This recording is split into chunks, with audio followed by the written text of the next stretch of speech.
Welcome to another edition of Bet with Bobano. It is Wednesday, May 15th. Ian Cameron, Connor Mack will be here in a moment or two. Wednesday MLB NBA playoffs on the menu on this edition of the show. So we'll jump right into it. And as always, we'll start with Major League Baseball. We've got a game that's just about to get underway between the Colorado Rockies and the San Diego Padres. Austin Gomber, the lefty for Colorado. Michael King on the mound for the Padres. Padres, of course, minus 250, home favorites. The total is 7 here in this game tonight. The Rockies have won the first 2 games of this series, 6-3 and 5-4. And now the Padres looking to avoid a 3-game sweep at the hands of the lowly Colorado Rockies. So you would expect the Padres to want to avoid the sweep, and they might have the right guy on the mound to help them avoid the sweep. Michael King, he has not given up an earned run in his last 13 innings of work. He's pitched great. We'll see if he can continue that here. Austin Gomber, he's actually pitched better than I expected. I'll tell you what, the Padres historically against lefties were pretty solid, but this year they're only hitting 200 against lefties. It's definitely a Padres spot, but hard to lay minus 250. Michael King has been great. Do you maybe take a Rockies team total under? You could maybe look in that direction. That probably is the best way to maybe approach this game, because certainly Michael King's in great form. And you might see him continue that here against Colorado. And like I said, I think the Padres could hit Gomber, but the numbers against lefties have been a little shaky. So it's kind of one of these deals where I think if you play the Padres team total, I would lean over. If I play the Rockies team total, I would lean under. Especially with King's nice form here these last few games. But certainly as far as minus 250 is concerned, I know King is the better starter over Gomber, but at that price, there's no way he can get there with San Diego. Connor Mack has gotten here as far as onto this show is concerned. C-Mac, what's going on? Colorado, San Diego, what do you think? This game was a pass for me just because how hot the Rockies are. They've won 5 or 6 games. Finally, the bats have woken up. Padres couldn't be this price. They've struggled, too, the last few days with runners in scoring position, especially that first game. King's been great. Gomber's been all right. Even at the home start, he shut down these Padres. And they haven't hit lefties that grabbing this Padre team, exactly what the record are, 22 and 23. This is an over umpire behind the plate. We've had back-to-back overs, Bobano. Do the bats come, or is this an under? I think it's 7. I lean over, but my concern is can Colorado do enough against King? But as you said, they're hitting right now. Yeah, they're hitting. Also, this was hitting versus King's great form pitching. Something's got to give. Something's got to give. It was just too difficult. And the thing is to say, Padres probably win here. There's no way with this price. You'd have to go run line. You're not even getting plus money with that. So it was a stay away because still the value's with the Rockies. All right, we've got next up as we continue. Again, that game's just starting, but we roll along. Next up, it is the Royals and the Mariners quickly. I have nothing on that game, Marsh versus Wu. I think Wu's the better starter, but minus 140, I wasn't interested in Seattle at that price. Did you have anything there? No, I wanted the under in this game here. It really didn't move for Mate. I was worried Marsh finally gets hit. Wu left that last start, but he looked all right. And he's looked very good in his AAA starts before, he came back up. So these are 2 teams. I don't trust the bats. So this was an under for me all the way. All right, Mets and Phillies. We've got Joey Lucchesi for the Mets lefty against Lucchesi. There we go. Your guy. You got to throw that in there. And Ranger Suarez for the Phillies, who's turned into one of their better pitchers, believe it or not. We've got Philadelphia minus 200 home favorites, 7.5 the total. I mean, it's probably going to go back to the well with old reliable here, which is Phillies team total over 4.5. I think that's probably the best way. They mash lefties. They really do. And I'm not a big Lucchesi fan. And meanwhile, on the flip side, what I fear for the full game over would be Suarez, who's been very good. Phillies have won every start with Suarez on the mound so far this season. So maybe this is the first 5 full game run line split too. Maybe with Philadelphia here in this game. But usually when I like Philadelphia these game days, C-Mac, I just bet their team total over 4.5. They're getting 5 runs or more the majority of games. And I feel that's the way to go here. I do think they can get to Lucchesi and the Mets with that lineup today, and they've been hitting lefties all season. What do you think here, C-Mac? Yeah, I agree with you. It's hard not to take the Phillies. It looks like, yeah, Harper's even back in the lineup. I mentioned Alec Boehm. Just keep taking. He hits lefties already great, but he's kind of just an automatic play right now, and had a bunch the last few days. It's been money. It's like maybe staying off him against righties, but I was just talking with Sharpie. This could be like a really career year for him, I think, especially if he's in this 4 or 5 hole regularly. Great gap hitter. Could probably hit 25 homers too. So look to him. The 4.5 like plus money. You get like plus 115.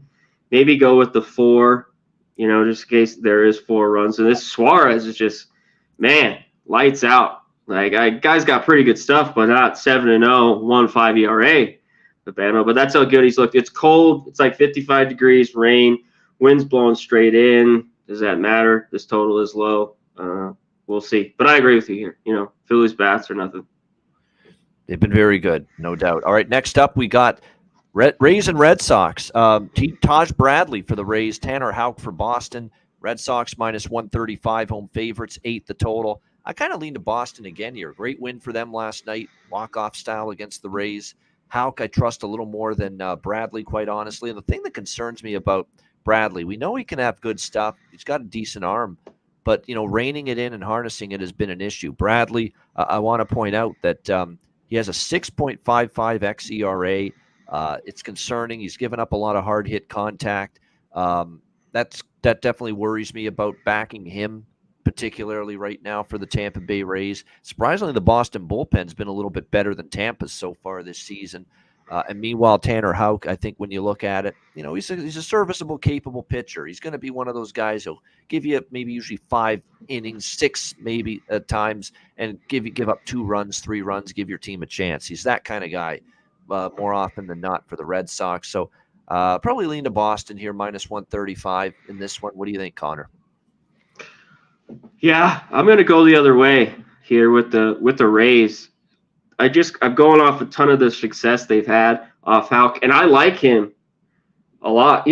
Bayo, Pivetta, I've even mixed these guys up a little bit from time to time, Pivetta, but they've been really good. They've been just quality start, it seems like, after quality start, and the Red Sox bullpen has been pretty good this year. The lineup isn't great at all. They've lost a few guys already. Of course, they still have Duran and Devers. O'Neill now is in there, Connor Wong. But, yeah, I was just going, he's given up 6-4. Hopefully the Rays can get to him. The bat's been a little bit better of late. So give me Tampa here, plus 120. All right, like in Tampa here is C-Mac in this one. All right, next up, we've got Chicago Cubs, Atlanta Braves, Javier Assad, and the old man, Charlie Morton, for the Atlanta Braves. We've got Atlanta minus 170 home favorites, 9 the total, shaded to the under. A little bit surprised the total went up. I mean, it's not like the Braves have been consistently hitting the ball. Last night they got 7, but they shut out the Cubs, and then the night before as well against Chicago, they shut them out. So back-to-back games without a run for Chicago. But before that 7-run outburst last night, the Braves have been a little more spotty than we're accustomed to from them offensively. They had scored 2, 3, 4, 4, 4, 1, 2, 3 in the games before the outburst last night. And they're facing a pitcher in Javier Assad, where I've backed this guy multiple times this year. I like him. I think he's a really solid righty. He's really developed. He's been ultra consistent. He's given up 2 runs or less in each of his last 5 starts. And overall for the season, the number's very good for Assad. And look, even Morton's pitched well. Morton's given up 2 runs or less in 4 straight starts. He had a bad outing against Miami in April, and since then he's pitched a lot better going into this start. But they got the Cubs off back-to-back shutout losses, not only trying to avoid a sweep, trying to get their offense going. Braves looking to sweep, but it's a pretty rich price, and the ability to get Assad and the Cubs here at a plus 150 first 5 and full game split, I think that's appealing to me. I know the Cubs aren't hitting right now, and that's the great concern, is that Assad goes out there, neutralizes Atlanta, keeps the Cubs in the game, and they just don't hit enough and support their pitcher enough. But at this price, with this kind of pitcher on the mound like Assad, I've got to take the Cubs here. First 5 full game split. What do you think here, C-Mac? I get it. These Cubs just can't score a lick. Come on, I, Cubs. Get some I fucking know. runs tonight. I Let's can't go go. back to them, but this seems like Yeah. a spot they could break out and get a few off Morton. Morton's been pretty good at home, though. Like, I guess they're thinking the Cubs been shut out. They're going to get runs. I'm a little scared. This moved to 9, but I have to be on the under. I think Assad, he's just pitched well. I think both guys don't give up a ton here, and it's a little scary. Like, I'm worried this game could have a shit ton of runs, Bobano. But it's just not been. The Braves are 18-1 to the under. I think like 9 in a row. It's just fucking insane, the numbers. It's just like they put up a 4 or 5 spot, nothing else. Their bullpen's been better of late. Yeah, and the Cubs just not. They need to get home. But I think Assad could pitch well, and maybe a guy. I think Bellinger here in the 3-hole. I'm going to be on his RBI and homer. He has some good numbers off Morton, so I'm on his prop here in this one. So yeah, but I got to be on the under here, under 9. All right, we move along. It is Yankees and Twins. Marcus Stroman, Pablo Lopez, your matchup here. Twins minus 130, minus 135, home favorites, 8 the total in this game. Yankees took the first game of the series last night, 5-1. Nice win for the Yankees. Twins looking to bounce back, even with that loss last night. There's a Minnesota team that's been on fire, playing great baseball here the last 3 or 4 weeks. They turned to Pablo Lopez, one of their premier pitchers, who has been for the most part very good. I think the Angels start he gave up, he got into some trouble, but outside of that, he's been good in pretty much every start. Last 2 games against Boston and Seattle in particular, just phenomenal. 2 earned runs in his last 12 innings, 1 walk, and 18 strikeouts. If you're into strikeout props, it's hard not to be betting Pablo Lopez right now. He has certainly been on fire as far as the K's are concerned. Meanwhile, Marcus Stroman, not as enamored with him. I mean, as far as he is concerned, he's hittable at this stage of his career. Astros showed that in the last game. They got to Stroman for 4 runs, 9 hits, and 5.2 innings. Now, they had been winning with Stroman on the mound until that rough start against the Astros. Meanwhile, Minnesota, as I said, Lopez is in good form. Minnesota has won 4 straight games with Lopez on the mound. I think it's a nice bounce-back spot here for Minnesota. I'll take him here minus 130 in this one. What do you think, Connor? Yeah, I think so too. One thing with Stroman, especially the last few years, and it's showed in these starts, he's just working with trouble all the time. He walks 4 or 5 guys. It seems like he's always needs a double play to get him out of an inning at all costs. Yep. If you got this on the Twins kind of early, not that I hate it now, and this has moved all the way out to almost minus 140. It was 115. I think they are. The Twins, too, they lost yesterday, but the bats have come around. Yep. Kepler, some of these guys are starting to swing it a lot better.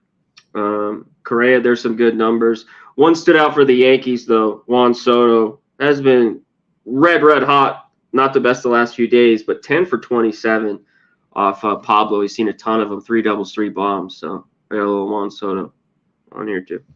All right, we continue along. Cleveland and Texas, Carrasco and Gray, the matchup here. Texas minus 160, home favorites, 8.5 the total in this one. John Gray, I'll tell you what, no complaints. 2 runs or less in 5 straight starts. He's been consistent. He's given them innings. I mean, man, there's part of me that wonders if he's going to keep this up, though. I mean, it's usually at some point in the season, John Gray's going to stumble a bit, and I don't like Carrasco at all. I think he's very hittable. I think go back to the well. Now, I had the over on Monday's show, and Cleveland did the work for me, and we got zip out of Texas, unfortunately. But I went back to the well with the over yesterday, and obviously it flew over the total. Lighter. Yeah, lighter over. He's got work to do. He's not major league ready. I've seen enough now of Jack Leiter. He ain't ready for the big time just yet. He's going to be good down the road. I still believe in him. He's going to be good at some point, but he ain't ready right now. And we know Ben Lively's not trustworthy. So that was an easy over. I feel like I want to go back to that. I know Gray's numbers have been good. He's been shutting down opponents. His games have been going under. 4 of his last 5 starts have gone under. But I like this Cleveland lineup. They are really, really hitting nicely right now. They have scored a bunch of runs, 7, 7, 7 in 3 straight games. I think there's some negative regression coming for John Gray. Meanwhile, Carrasco, I don't trust. And I think Texas can do damage as well. So over 8.5, going right back to it tonight. What do you think here, C-Mac? Yeah, I think this could get over too. I don't trust good old Cookie Carrasco at all. Another guy who labors at times on the mound. Wolf, the Gray Wolf, John Gray, did this last year. I remember there was a stretch, but man, he was really, really good, and then they came back. There was just some alleys where he gave up 4, 5, 6. Especially when I was going through the numbers today. I was just going back the last couple of years. So he's been very, very good, and he's been good at home, but not enough to trust him. It's tough. The Rangers is not playing well, not hitting the baseball. It's tough. I know they don't want to get swept, but I think it's Guardians. You play on them or nothing here. Take another shot with them. Just the better team right now, all the way around. Unless the Rangers can get some runs here. I know they've dealt with a lot of injuries. This lineup looks pretty good today. But I got to see it. They got to score some runs. It's funny. I don't like Carrasco at all, so for that reason, I'm not betting Cleveland. But I can't lay this price with Texas. I know that. Oh yeah, can't do it. Not right now. So yeah, I think you'd just be grin and bear it that maybe Cleveland can get to Gray, and at Carrasco, even if they do hit him a little bit, that Cleveland's bullpen wins out late in the game, which it very well could because we know the Cleveland bullpen can be very good. So yeah, I mean, definitely there's value with Cleveland. You just hope Carrasco doesn't blow up on you. All right, next up, we've got Oakland and Houston. Aaron Brooks. Holy shit, this guy's back in the rotation for Oakland. And Framber Valdez for Houston. Houston minus 250. Home favorites, 8.5 being the total here in this game.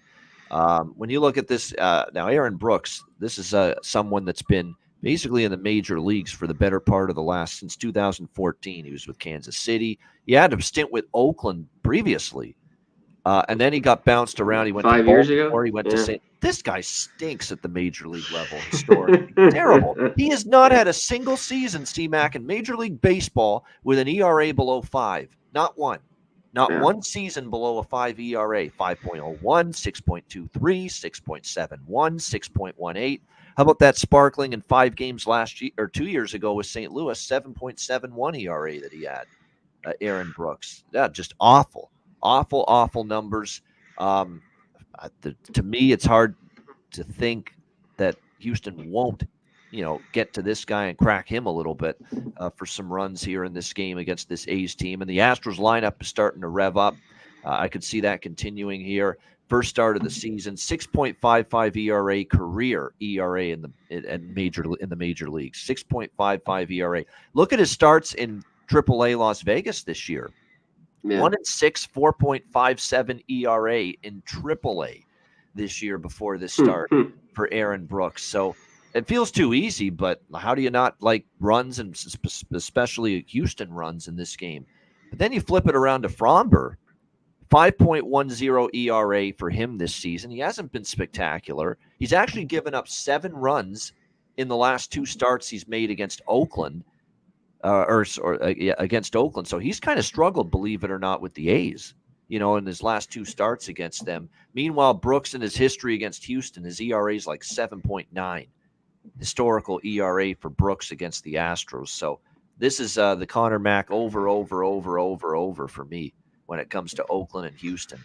Over 8.5, maybe even tack on some Astros team total over as well. What do you think here, Connor? Yeah, Valdez last year. Yeah. I just was looking at it. He gave up 4. He had 1 good start for Oakland, but 4-4-3. Not great. Aaron Brooks, too. He's gotten hit in the minors, but he's the classic guy at his age that just will go 5 innings and give up 2 run. He's serviceable for AAA for the staff. But, he should not be in the major leagues. And he should get tattooed. I got Bregman, all the lineups out. He's hitting 4th. Nice. They dropped him down. He was awful. I haven't used him even all year. I called him out the other day. He's on like a 6-game hitting streak. But, man, I'll take him here. 4 for 5 off Brooks with a homer. So, little Alex Bregman, his RBI is plus 155 and his homer plus 575. And, I think this is one where the over is solid. Especially I was on that under yesterday. That was solid with those cheating Astros. 2-1, but I think we get runs. If you like the Astros, it's tough to go minus 1.5 because I can't take run lines minus 120. You know what I mean? It's almost like take the minus 2.5 if you're going to do it, or up the team total to 4.5 minus 135 to 5.5, which I don't know if I have 5.5s, but if you really think he's going to get cracked. Yeah, Definitely. And Aaron Brooks, not someone that's high up on the radar of pitchers I'm willing to really rely on and count on at this stage of his career. That's for sure. All right, Cardinals and Angels. Lance Lynn, Griffin Canning. Cardinals minus 120, road favorites, 8.5 the total here in this game. What a weird first two games here. The Cardinals won both of them, 10-5 and 7-6. It was Yeah. actually rather staggering to see how the Cardinals just bashed Reed Detmers last night in that game. Pitched obviously struggled against the Cardinals. Sonny Gray for the St. Louis Cardinals in that game. It was started out well, but then he got into some trouble later in the game, and then it turned into a battle of the bullpens late. Cardinals survived 7-6.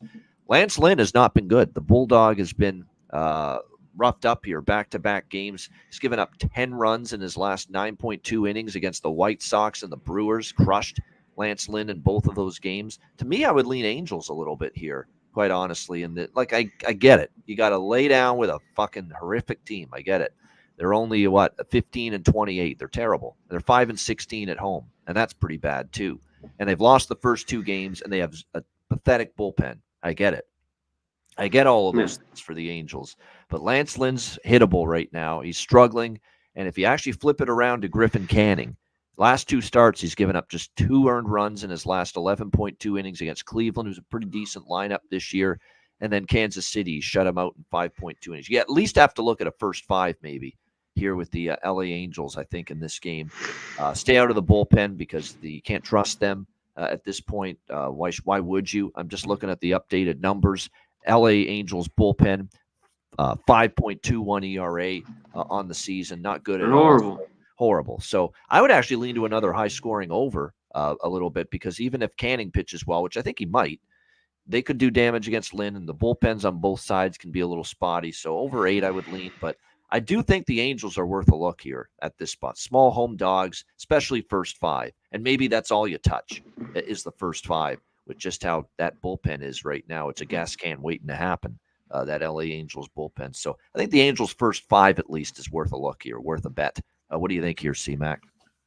Yeah, I'm not running to bet this, but that was the same thing I had when I went to this Angels first 5. That's what I'd be on, not the bullpen. That first game, too, where they gave up 7 or 8 in the 7th inning, it was just awful. Then yesterday, a bunch of runs. With these guys on the mound, I mean, like maybe the Cardinals just needed. I was waiting for a series or a shitty team, like a shitty bullpen like the Angels, to get to Reed Detmers just looking awful all of a sudden. Griffin Canning had a great start. And he's better than what he's been this year, but he's just not been very good.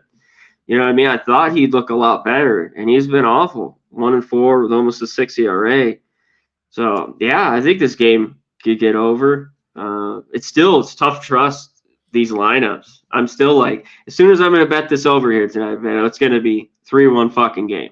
I just have that weirdest fucking feeling. But Lance Lynn hasn't been great either. But that Angels, I looked to him early. There's no way full game. That's what I had here. Strong lean Angels first 5. Yep, I agree. I think first 5 at the very least, they're worth a look. All right, last game, Dodgers and Giants.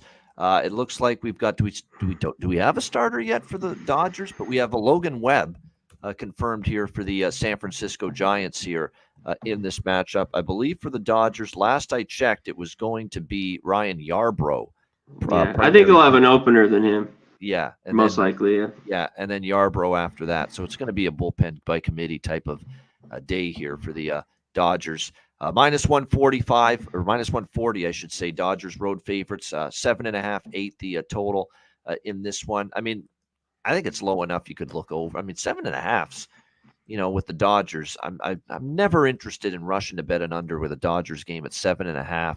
And then you look at the nature of the first 2 games of this series. We saw 6-4 in the opener in favor of the Dodgers, 10-2 last night. So the bats are back to swinging it here against this San Francisco Giants team, the first 2 games.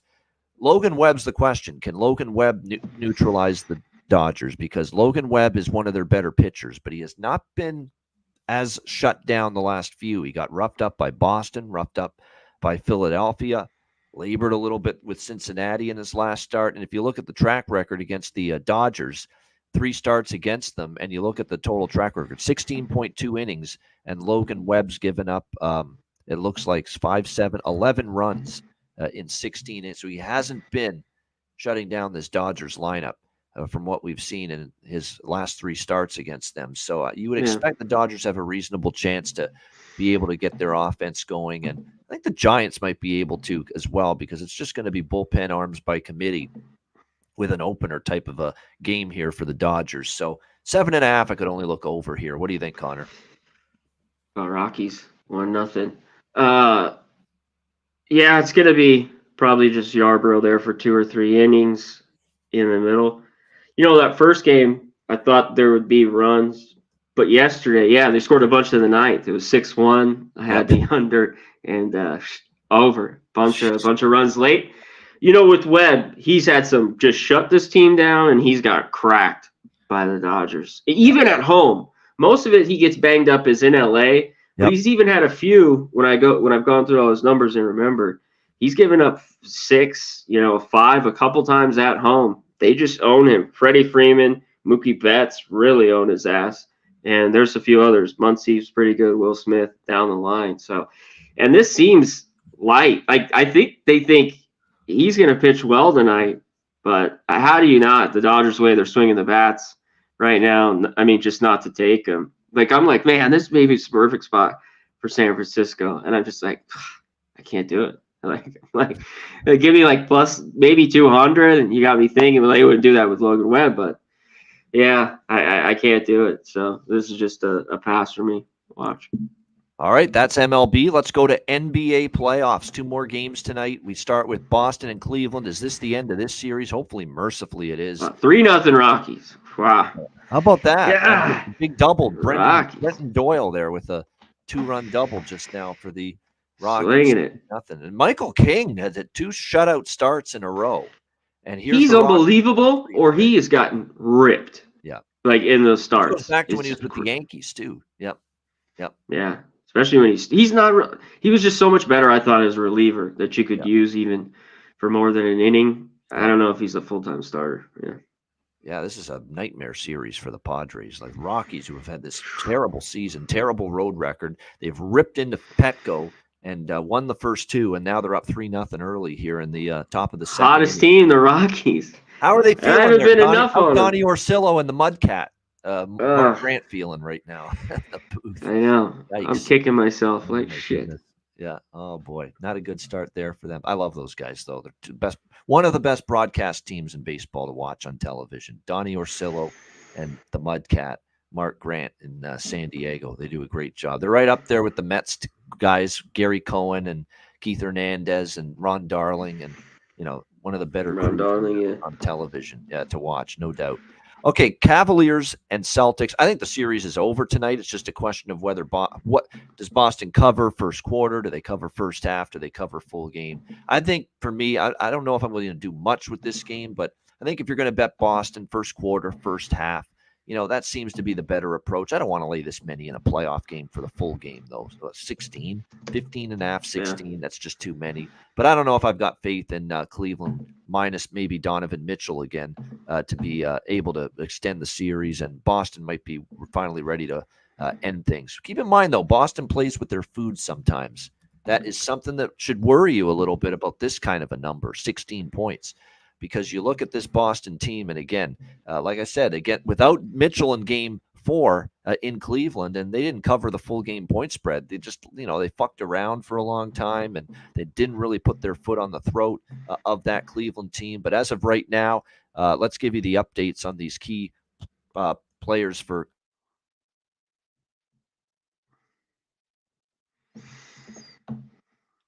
Bobano froze there. I'll get to it. Yeah, let's get to this game here. I want nothing to do with it. This seems like a closeout type game for. Sorry about that. Close the wrong. Go ahead, finish it. No, I was about to say Mitchell's doubtful. Allen is highly questionable, and so he ain't playing. Yeah. Well, LeVert, I think that he's going to go, but maybe he doesn't even. Yeah. I think LeVert's got a good chance to play.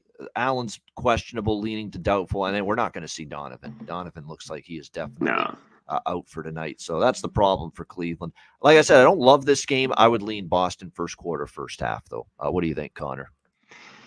Yeah, I can't take it at all. I guess early, I had them that first. I mean, they got for the Tatum 3 first half in that game, and then if you had the Celtics, not covering down there late. One thing, if Levert's out, like I thought if he's in and feeling all right, you could maybe look at his props because I mean Garland's at 20, but who's going to score here? I mean, Strus even, it's 12 and a half. You got to think he's going to put up plenty of shots. And he's the one who kept them in it in that first half where they were shooting a ton of threes, and made, 11 or 12 in the last game in that first half. I mean, if they don't make those, they're probably down 15 easily in that first half. So they're going to chuck them up, and they better make them because if not, they lose by 20. Yeah, you made playoff game. I want nothing to do with it. But I've looked at these props. I just sometimes in the playoffs, I don't know. These player props have just got me. But what you would think if no Mitchell, none of these guys, maybe even Levert, that Garland and Strus, you'd look at their props in this one on the Cavs side. Absolutely. Yeah, they would be two of the candidates that definitely have to step up. So I don't have a strong opinion on that game, but I'm on the side and the total of the next game, Dallas and Oklahoma City. We've got OKC 4.5-point home favorites. The total 211.5, 212. This series is all tied up at 2-2. Maybe this is going to be under City for the rest of the series, and I know it's kind of evolved into this low-scoring, defensive-minded series here the last few games. I get it, but I'm looking at some of the shooting numbers and some of the box scores of these last couple of games, and I feel there's some positive shooting regression, way overdue for both of these teams. It was one of those last games, too, where Luka didn't have a great game. Kyrie missed some key shots. They can only be better. The supporting cast around SGA wasn't the best either in that Oklahoma City-Dallas Game 4. It was a great game. Oklahoma City needed it. They pulled it out. Yeah, the defense has been good, but I think there's been some there's been some uncontested shots that just aren't falling, really, on both sides, too, in that Game 4. And I think eventually the pendulum's going to swing. And not to mention now we're seeing this total drop to a point where we're dealing with one of the lowest totals we've seen here so far in the series. I mean, this was down as low as 211 at one point. And so far here in the series, we've seen 218, 217, and 216 with the totals. So this is like bargain basement price, if you will, to maybe kind of look the other way. So that's what I'm going to do here at 211.5, 212. I do like over here a little bit. As far as the side goes, look, I'm cheering like hell for Oklahoma City. Shai Gilgeous-Alexander right here from Hamilton, Ontario, my hometown, putting Hamilton, Ontario on the map. One of many great Canadian basketball players. I hope like hell he wins this series, wins the West, competes for an NBA title. He's been spectacular, and they got the big win to tie up the series. They do have momentum. That is a nice home court. The fans in OKC are great. We know going back, Connor Mack, to when Kevin Durant, James Harden, and Russell Westbrook were together in Oklahoma City like a decade ago, and they were in the playoffs every year, how great that home court was for them in the playoffs and how much of a boost it gave them. And it'll give Oklahoma City a boost. But, Oklahoma City needed a huge rally in the fourth on a night where Luka didn't even play close to as good as Luka can. And Kyrie Irving missed a bunch of shots that sometimes he can often make. So you put it all together, and I think Dallas plus the 4.5 plus the 5 in a zigzag type of series. It's been a close, hard-fought, competitive series. You're getting 4.5, 5 points with Dallas. They did get blown out in Game 1, but Dallas did show in Game 2 here in OKC they could go on the road and get the job done. So I think that's one of those games where it's down to the wire, worst-case scenario, and I would look to grab it with Dallas, the points here, with them as a small road underdog in this one. Connor, what do you think here? Game 5, a big-time Game 5, Dallas OKC. Yeah, I'm glad the Thunder, really the Mavs kind of choked it away. Couldn't hit their free throws, but because I thought the Thunder could get one, and thank God they did because I was on them too. That was a pretty big bet for me on OKC in Game 4, actually. Yeah, me too. There. Yeah, it was a sweat. It was not easy. I'm on it too here. I'm on the 4.5 with the Mavs. I loved it Game 2. I wish I made that like a really big bet. The Luka, just his kind of, it wasn't 100, didn't make me go crazy because the Thunder were great Game 1. I thought there was too many points. So definitely on the 4.5, even a little bit money line here with the Mavs. One thing I took, and it scares, you brought it up, Ben, it scares the shit out of me, is the total's 212 full game. Both games here, game 1 and 2, there was a ton of points early in the first half. And that could happen because the shooting's been that bad. But I took the first half under 109. And just in the last hour, it's dropped. There's like 108s and, down a full point even. I had it right here. Here we go. Yeah, down to 108.5, 108. And it might even go a little bit more. It just takes one team, I think, to be off because both were really good early, and that worries the shit out of me. But I thought that number is what I had to take for an under. We're not dealing with a 104 like we've seen earlier or 103. So 109 first half, a full game. I worry a little bit, but hey, and I worry that they could shoot the lights out. But it's kind of a numbers play for me that I thought it was that high. I take it. So not only am I on the Mavs, but I have a piece of this. Under first half 109. There you go. First half under, and also Dallas full game plus 4.5, plus 5 for Connor Mack in the Thunder Mavs game 5. Big one there in that series taking place tonight. And last but not least, at least for CMAC, we do have an NHL Stanley Cup playoff game tonight. Only one game in the NHL Stanley Cup playoffs, but it's a big one too. It's a elimination game for the Colorado Avalanche facing elimination against the Dallas Stars. Of course, Dallas leading that series 3-1. Watch the Ice Guys show. You'll get my thoughts on it. Connor, this is a very difficult game, at least for me, from a side perspective. Everything I saw from Colorado was 1-2-3 Cancun the other night. The Nichushkin news, his suspension, it looked like a team demoralized, emotionally and mentally just completely destroyed over that. And they didn't play and they played like it on the ice. They got totally dominated by Dallas. Horrible performance. You've got to believe the issue I have, and they do get Devon Taves back on the blue line, which is big because that's another issue they had. It's not just Nichushkin, and right before the game they find out he's suspended. It's that Devon Taves didn't play, and it screwed up their defensive pairings on the blue line. But now he's back. You put him with Makar. You got your big pair back together again, Taves and Makar. Everything now fits seamlessly now again on the blue line. That will help quite a bit, but they didn't show any fight or pushback or anything, and they looked like they were completely demoralized over the Val Nichushkin news. And so for me, that's why I have a tough time betting upside pregame. It's more live betting for me. How does Colorado respond? Yeah. Do we see fight? Do we see, Stanley Cup pedigree from the likes of McKinnon and Rantanen and Makar, guys that have won Stanley Cups say we're not going down without a fight. We're not letting our season die like this. We got to fight back and give it our all and try to extend this series. Or are they going to be like Game 4 again? Woe is me. Just look totally emotionally destroyed, and they don't have that kind of belief and fight in them. And if they don't have it in them again, Dallas is going to end the series tonight. Simple as that, because they're getting better and they're getting stronger as the series goes on. I think there are 4 lines. They're deeper than Colorado up front. They're certainly deeper than Colorado up front now that Val Nichushkin's out. There's no question. So this is a tricky game. It's more of a watch and see type of thing for me as far as the side goes. I did lean over because we did see first 2 games go over, and it's down to a 6 with the total instead of 6.5 tonight at some books. But it's not a strong opinion there either. So very interesting game. I think definitely from a side perspective, this is a watch the start of the game in the first period. And let's try to get a read on what Colorado looks like before we guess before the game starts how they're going to come out. What do you think here, Connor?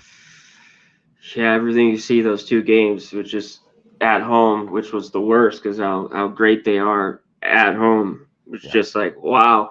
But one thing they do have is the talent. And if they score, like this gets over. Like those games get over if they can just score some goals and they just nothing. It was just pathetic to watch. So that's another thing too, because I lean over. It seems like Dallas is going to get theirs, and I think they do.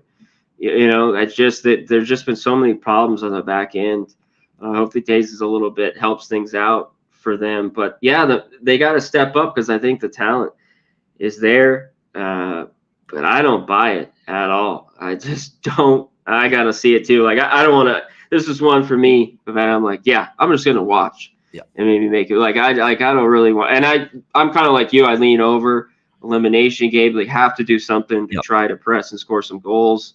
and so that way I did that way. And you're right, there are some 6 or the 6.5s you can get, right around even money Yep. with it. So yeah, wait for me. Obviously you want to look at props. Wyatt Johnston. There's a few others. Tyler Sagan over shots, Nathan Sagan's has McKinnon been over good. shots. Those two guys, Yeah. I do like those props quite a bit. I think they're two of the better bets to make in this game, side total or props, is Sagan and McKinnon over shots. Yeah, McKinnon should definitely be fired from everywhere, so he can't do it on his own. But one thing, I don't know. I just can't back the Avs. I have to see it a little bit. And I thought they had the problems. It's just been how they kind of the first 2 games were like, oh, this team from last series, because I thought they were going to be wasted. I was ready to kind of, they don't play any defense. The goaltending has been great, but in front but there was like, hey, they're playing hard, scoring goals, and then to watch these last 2, there's been no fight. No one's been able to even find anybody. They were just corpse, I think you said, out there on the ice, just skating around, not doing their job. So, but I'll be watching. Yeah, I think it's a great game to bet live, as all hockey games are. Yeah, no doubt. Definitely good live betting, especially for the side. I mean, to me, just watch. Let's see what we get out of Colorado before we guess what we get. Out of Colorado, that would be the best approach to take for sure. Like I said, there are some good props though. For this game, and definitely among them is the shots on goal props. I think for both Sagan and for Nathan McKinnon here tonight in this game. McKinnon especially, like he knows, like if the general leads, the troops will follow. It's something that Shaq has always said on the NBA show on TNT, and that's what it's got to be for Colorado. The general leads, in this case, Nathan McKinnon. If he shows up with that fire in his belly, he's flying in the first period. He's going to the net. He's getting chances. He's making life difficult on the Dallas Stars defense. That's when you know that, hey, this guy wants to keep his season going, and maybe then his teammates will follow suit. So that's definitely something I could see happening. But he's one I would have faith in bringing it tonight. The question is, does he have his teammates helping him out here tonight with the Avalanche, trying to extend their season? All right, great stuff. Shout out to everyone. Hit the like button. 104 live viewers. We appreciate it. Make sure Bobano Bets on Twitter X. Make sure you're following there. Subscribe to the channel as well. We're building this YouTube channel back up again. And by the way, if you're interested in subscription plans, we both have them. Connor's on Dub Club. I've been on Dub Club, of course, for the last couple of years now. So make sure you sign up and subscribe. Long term, the results are profitable. The rates are reasonable. I know for me, it's $75 a month for all sports. It's a drop in the bucket compared to what many people charge. So, and again, you know me, I'm high volume. So you talk about getting your money's worth. With me, you're getting your money's worth. Sides, totals, player props, every sport, all the major sports, you name it. UFL, I'm involved with that as well. So, and it's profitable UFL season so far. It's been up and down, but we're on the right side of it right now. So that's all that matters. So again, check it out at Dub Club. All right. Best bets to wrap up the show. Connor, we'll start with you. What do you like for best bet? I got to take it. I don't know if it's your best bet. I could go to baseball, but I got to take the Mavs plus 4.5. I just think they're going to be in this game. So yeah, Mavs plus 4.5. Take it.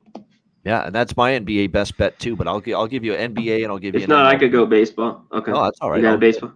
Yeah, no, all good. No, you stay with it. Dallas, I'm with you. Dallas plus actually, there's still a couple plus 5s out there. So Dallas plus 5. Get a 5 if you can. Against Dallas, against Oklahoma City. I like the over in that game too, but more so Dallas plus 5. That'll be my NBA playoff best bet. And then the MLB best bet, I believe we cashed with it on Monday with the best bet. Oakland, Houston over. I used Oakland, Houston over as my best bet on Monday. It cashed in. I'm going to go right back to it tonight. Very same 2 teams, very same bet that we cashed with for best bet on the Monday show. Oakland, Houston over 8.5, minus 120. Brooks, come on, can't trust him. 6.9 ERA in his career in the big leagues.